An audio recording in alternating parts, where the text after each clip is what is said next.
Olá vocês, tudo bem? Eu sou a Michelle e mais uma vez esse aqui é o Microvidas, tudo bem?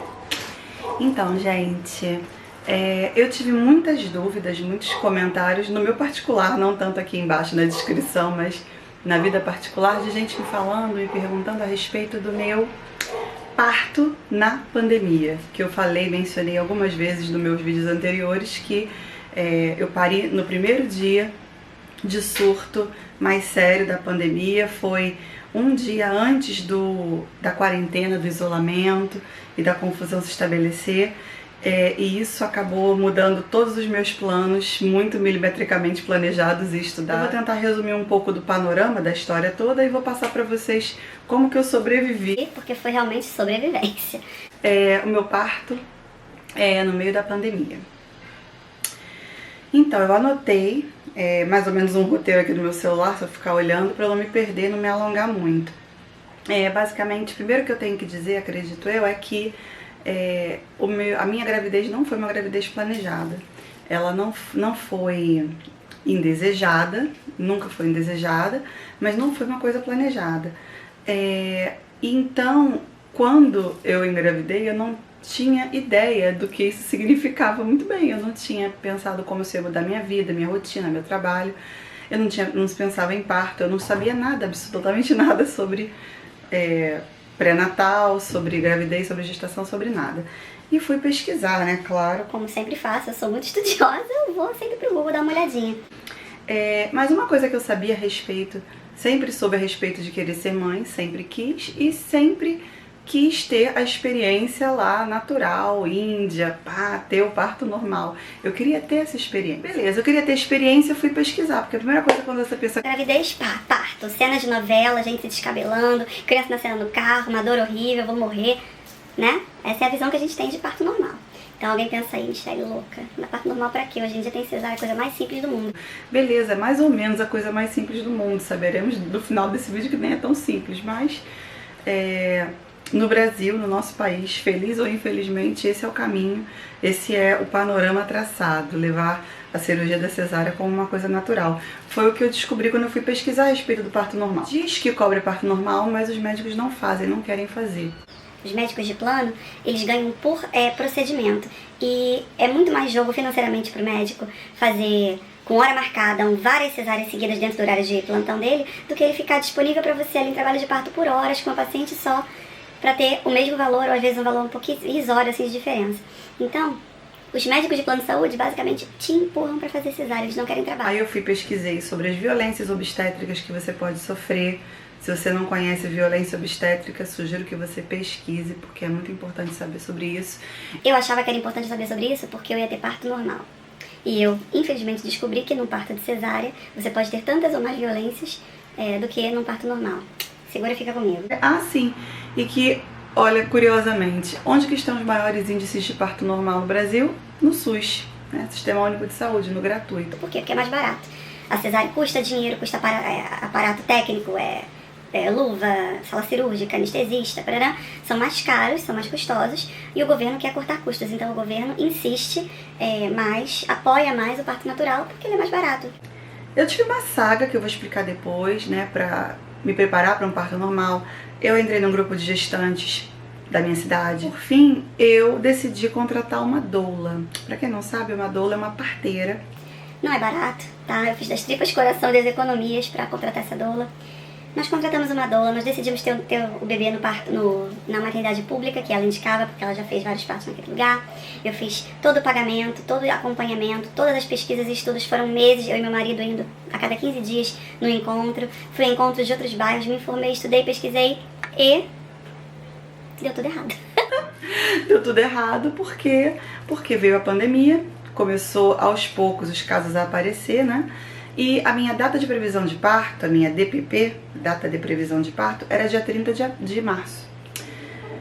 E aí, quando começou a o bicho pegar com relação à pandemia, eu comecei a ficar muito nervosa. Primeiro que eu fiquei com medo pela minha saúde, pelo meu bebê, porque você pensa, uma pandemia, você vai estar no hospital, tá mais exposto, né? Com uma equipe, com várias pessoas de vários lugares, num lugar público que não tem quarto particular, então eu ia estar em contato com outras pessoas, eu comecei a ficar nervosa. A minha gravidez foi super tranquila. 2 semanas antes do meu filho nascer, no comecinho de março, eu tive 2 picos de pressão em 2 consultas de pré-natal. E aí o que aconteceu? Tudo isso por quê? Estresse, nervosismo, com medo do que poderia acontecer na pandemia. E de tanto medo do que poderia acontecer na pandemia, aconteceu o que eu tinha medo.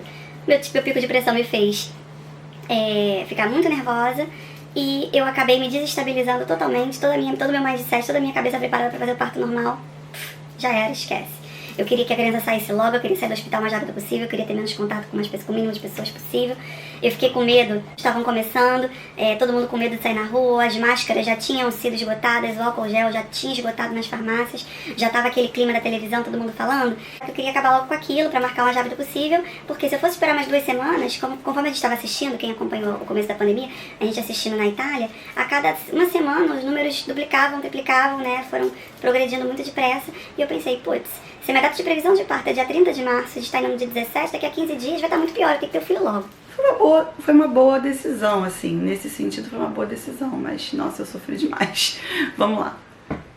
Todo o meu plano de parto normal começou a ser inviabilizado. Não por ser não indicado, não porque cesárea fosse indicado, pelo contrário, não era o indicado para mim. Mas o psicológico que eu tinha preparado, o psicológico que eu tinha preparado para passar pelo trabalho de parto doloroso, longo, acabou. Porque eu contratei uma doula para me acompanhar, para me dar apoio, eu não sabia se ela ia poder me acompanhar por causa do isolamento. Eu tinha certeza que meu marido ia estar do meu lado para me ajudar, para me dar força durante todo o trabalho de parto. Eu já não sabia mais se ele ia poder me acompanhar por causa do isolamento. Aí eu pensava, meu Deus, se eu chegar no hospital cheia de dor e falarem pra mim que ele não pode entrar, ou que a doula não pode entrar, eu vou ficar destruída, arrasada, eu não vou conseguir ter esse filho. Se eu estiver na maternidade pública, eles não vão querer fazer a cesárea, eu vou ter que passar pela dor sozinha, sem apoio. Eu não quero passar por isso sozinha. Começou a bater a neurose, o que eu fiz? Terça-feira, dia 17 de março, eu tinha consulta, 38 semanas já. Eu tinha consulta com a doutora Fofinha. A doutora Fofinha falou, sem problemas, minha querida, vamos marcar sua cesárea. Sorriso daqui até aqui, que eu não vou imitar porque eu não tenho movimentos na boca, não é mesmo? No queixo. Marcamos a cesárea para o dia 19 de março, 7 horas da manhã no Hospital X. Não vou dizer o nome do hospital, tá? É um hospital público, não é maternidade pública. É um hospital onde ela também trabalhava. Também trabalha, ainda trabalha. Beleza, tudo combinado, agendamos com a família, era o medo da família, tem parente que mora em outros estados, todo mundo queria viver o bebê e não sabia quando ia nascer, tava todo mundo em plantão, nervoso, esperando pra saber. Quando teve dia, hora marcada, todo mundo ficou feliz, eu fiz a mala de maternidade com mais tranquilidade, achei que tava tudo bem, que ia dar tudo certo. Deu, mas não deu. 7 da manhã eu estava lá, cheia de fome e de sede, em jejum, esperando a minha vez de ser atendida. Primeiro detalhe, já não podia ter visita. Eu fui com a minha sogra, minhas cunhadas, meu marido. Chegando lá, só eu pude entrar. Meu marido teve que ficar do lado de fora, na sala de espera, só ele, e o resto da família todo na porta do hospital, lá no primeiro andar, não podiam nem ficar dentro do hospital, sentados esperando o procedimento acontecer, porque isolamento. Então, todo mundo do lado de fora. Beleza, aí eu fiquei 7 da manhã, 7, 8, 9, 10, 11 e meia, eu já putaraça da vida, cheia de fome, cheia de sede, falando, pô gente, pelo menos água, tô morrendo de sede, tô em jejum desde não sei quantas horas antes, acho que eram 12 horas de jejum, estava 16, 17, com muita sede, principalmente sede, a boca muito seca. Não pode nem água, não pode, eu comecei a ficar puta, falei que ia cancelar, que ia embora, que não queria mais, eu tava muito abalada, tava muito nervosa, né gente, releva. Beleza. 11h30 me prepararam, meio-dia entrei na sala de parto, meu marido já todo paramentado, tudo bem. Vale ressaltar que existe um documento que eu havia pesquisado, estudado e feito junto com meu marido, com a minha doula e com a médica que havia concordado, assinado, sublinhado, reiterado, que se chama Plano de Parto. Plano de parto é um documento que você redige, você escreve e você entra em acordo com o hospital e com a equipe médica que vai fazer seu parto, contando as suas expectativas a respeito do parto. O que você aceita, o que você não aceita, procedimentos que você quer, que você não quer. Você consegue ter esse acordo, isso é possível. Quando meu parto era normal, eu tinha uma série de restrições. Eu não queria que me mandassem empurrar, eu não queria que me restringissem comer, eu não queria um monte de coisas. Mas quando o parto é cesárea, as restrições diminuíram. E aí eu pedi, gente, apenas 3 coisinhas pra médica. 3 coisas. e vou falar pra vocês. Uma delas, que é a mais banal do mundo, que é o corte do cordão umbilical do bebê feito pelo meu marido, pelo pai. Eu queria que o corte fosse feito pelo pai. Segunda coisa que nós pedimos, que não fosse feita a manobra de Christeler. Manobra de Christeler é quando você tá parindo e aí o médico ou a médica empurram a sua barriga com o ombro, assim, com o cotovelo, com muita força pro bebê sair mais rápido, pra dar uma ajudinha pro bebê sair mais depressa. Só que nessa brincadeira o bebê pode se machucar, quebrar pescoço, é um show de horrores, é perigosíssimo, é antiquado, não se faz mais. E eu pedi que não fizessem manobra de Christeler. E a terceira coisa que eu havia pedido, mais importante de todas pra mim, que é a amamentação, que era o meu sonho, que é o que eu mais queria que acontecesse, que desse certo, é o que eles chamam de hora dourada ininterrupta, que é quando o bebê nascer. Não leva pra aspirar, pra limpar, pra trocar de roupa, pra pesar, pra nada. Viu que ele tá respirando e tá bem? Entrega ele no contato pele a pele com a mãe. É essencial para os hormônios se estabilizarem, pro leite apojador, o leite da mãe descer, para estabelecer vínculo entre mãe e filho, para aquecer o corpinho do bebê, para ele ter o ímpeto de sugar e aprender a mamar depressa, para sistema imunológico, para evitar a depressão pós-parto. Os benefícios são infinitos. É só a primeira hora de vida ser passada no colinho da mamãe e você levar para aspirar, vestir depois. Simples, tranquilo, só nasceu bem, deixa quietinho aqui, deixa comigo, tá tranquilo, eu sou a mãe. Nenhuma das três únicas coisas que eu pedi foram atendidas, gente. Quando fizeram o corte, tiraram o bebê, não tiraram o bebê primeiramente, né? Cortaram a cesárea e aí um enfermeiro, a médica mandou ele deitar sobre mim e empurrar a barriga para baixo. Eu já comecei a chorar nessa hora. Porque eu tava sem sentir nada, eu tava anestesiada, mas eu sentia aquela pressão, parecia que quebrava minha coluna, me empurrava muito forte. Eu me senti violentada, a verdade é essa. Eu me senti violada, violentada, agredida. Essa é a sensação. E sem defesa, porque você tá anestesiada e tá dando uma cama, numa maca, com um monte de gente botando a mão em você, aquela luz branca de dentista na sua cara. É uma sensação muito ruim, gente. Enfim, um cara muito grandão, muito forte, botou aquele bração e foi empurrando a minha barriga pra baixo pra cabecinha do meu filho sair pelo corte da cesárea. E a gente ouviu, ploft, ele saiu. Empurrou muito. Eu fiquei com essa parte da barriga onde ele empurrou, depois do parto, dolorida por semanas. Semanas que eu não conseguia pegar meu filho no colo direito, que eu não conseguia levantar e sentar direito. E não eram as dores normais, eram as dores desses empurrões que eu recebi. Beleza. Bebê nasceu, né? Hora de cortar o cordão umbilical. Meu marido já pronto, emocionado, chorando, feliz. A médica não ofereceu o cordão pra gente cortar, ela só pegou assim, sem mostrar, e falou, olha, o cordão parou de pulsar, vou cortar, tá? Cortou. Simplesmente cortou. Eu olhei pro meu marido chorando, ele olhou pra mim, emocionado ainda com o bebê, me ignorou, ele nem ligou, ele não ligou, eu liguei, eu fiquei arrasada. Não conseguimos nem o mais banal das coisas, que é o pai cortar o cordão umbilical. Dali eu já tava arrasada, só queria ver meu filho. Cortaram o cordão, enrolaram ele no paninho e mostraram ele pra mim, assim, cara a cara. Botaram ele aqui no meu rostinho, tem até foto olhando pra ele, emocionadíssima. Levaram ele embora. Aí eu me desesperei, porque o pai, óbvio, foi junto com o bebê, que era um pedido meu dele pra ele e pro plano de parto também, que o bebê não ficasse sozinho em nenhum momento. Coisa de Nazaré Tedesco, né, gente? De paranoica, achando que o bebê vai ser trocado da maternidade, alguma coisa assim, sequestrado, Deus me livre, bate na madeira. Mas... E aí eu fiquei lá com a equipe médica me costurando, conversando sobre o WhatsApp, sobre corona, sobre chope, sobre qualquer coisa, como se eu não estivesse ali, e eu chorando, soluçando em prantos, porque não deixaram meu marido cortar o cordão, me violentaram com manobra de Christeler e mostraram meu filho para mim e levaram ele embora. E eu chorava, berrava, traz o meu filho, eu quero meu filho, tá demorando muito. E eles lá, vestindo, limpando, aspirando, pesando, tudo que falaram que iam fazer, fizeram. Trouxeram o bebê pra mim já trocado, vestido com a primeira roupinha. Eu tava já tão arrasada que eu nem liguei mais, peguei ele no colo, mas isso levou uns 20 minutos. Minha hora dourada ininterrupta de 1 hora começou com 20 minutos de atraso, que já é um prejuízo enorme, mas pelo menos ele veio. E aí, provavelmente por desconhecimento meu, porque eu pesquisei muito sobre parto normal, mas quase nada sobre cesárea, eu não sabia que eu não ia poder levantar para pegar o filho, para sentar, por 10, 12 horas depois da cirurgia. Eu não sabia, gente, eu não sabia.